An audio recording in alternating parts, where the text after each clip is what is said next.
The Dartmoor longhouse is a type of traditional stone-built home, typically found on the high ground of Dartmoor, in Devon, England, and belonging to a wider tradition of combining human residences with those of livestock under a single roof specific to Western Britain, Wales, Cornwall and Devon, where they are more usually referred to simply as longhouses and in general housebarns. The earliest are thought to have been built in the 13th century, and they continued to be constructed throughout the medieval period and into the early modern, using local granite or other stone. Many longhouses are still inhabited today, while others have been converted into farm buildings. Forms of longhouses identical to those on Dartmoor are found in Cornwall, particularly on Bodmin Moor, and in Wales, where they are commonly called tyddyn, meaning homestead, or specifically Ty Hir, meaning longhouse in the Welsh language. A near-identical type called the long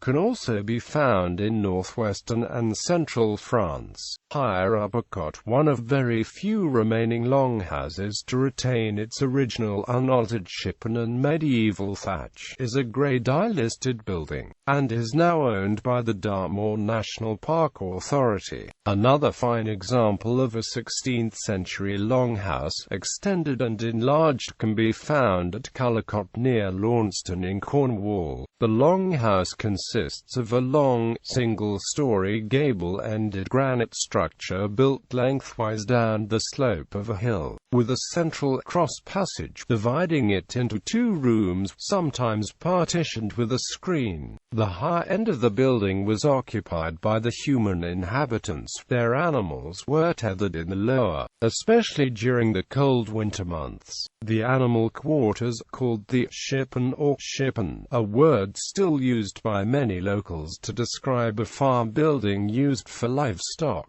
were located down the slope to allow slurry to drain out through the end wall. In Wales, the upper end was known as pen uchaf, the lower end pen isaf, and the passage pen law, meaning head of the floor. Early longhouses would have had no chimney. The smoke from a central fire simply filtered through the thatched roof, and the whole space was open to the rafters, without a ceiling, as in a medieval English hall, to benefit from the heat of the open peat furze hearth. Windows were very small and non-existent, so the interior would have been dark. The cross passage had a door at either end, and with both of these open a breeze was often created, which made it an ideal location for winnowing. Later in the medieval period, separation from the animals was increased with the introduction of enclosed stone fireplaces and upper floors inserted to create private bedrooms, while the roof space above the shippen was often used as a hayloft or store. The medieval Welsh tale The Dream of Rhonabwy from the 12th or 13th century vividly describes the interior of an old pitch-black hall. This simple floor plan is clearly visible at the abandoned medieval village at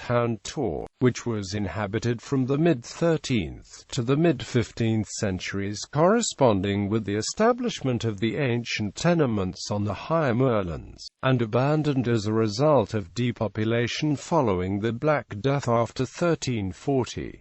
Excavations during the 1960s revealed 4 longhouses, many featuring a central drainage channel, and several smaller houses and barns. Peter Herring notes in his discussion of a medieval hamlet of 6 longhouses at Brownwillian, Cornwall, dating from the mid-13th century, that the shippens were typically orientated toward a common livestock holding area or town place, whilst the raised human portion was carefully positioned away from the communal area for privacy. Roofs were originally thatched, with gardens and various agricultural outbuildings, including communal corn dryers. In later centuries, the longhouses were adapted and expanded, often with the addition of an upper floor and a granite porch to protect against the elements.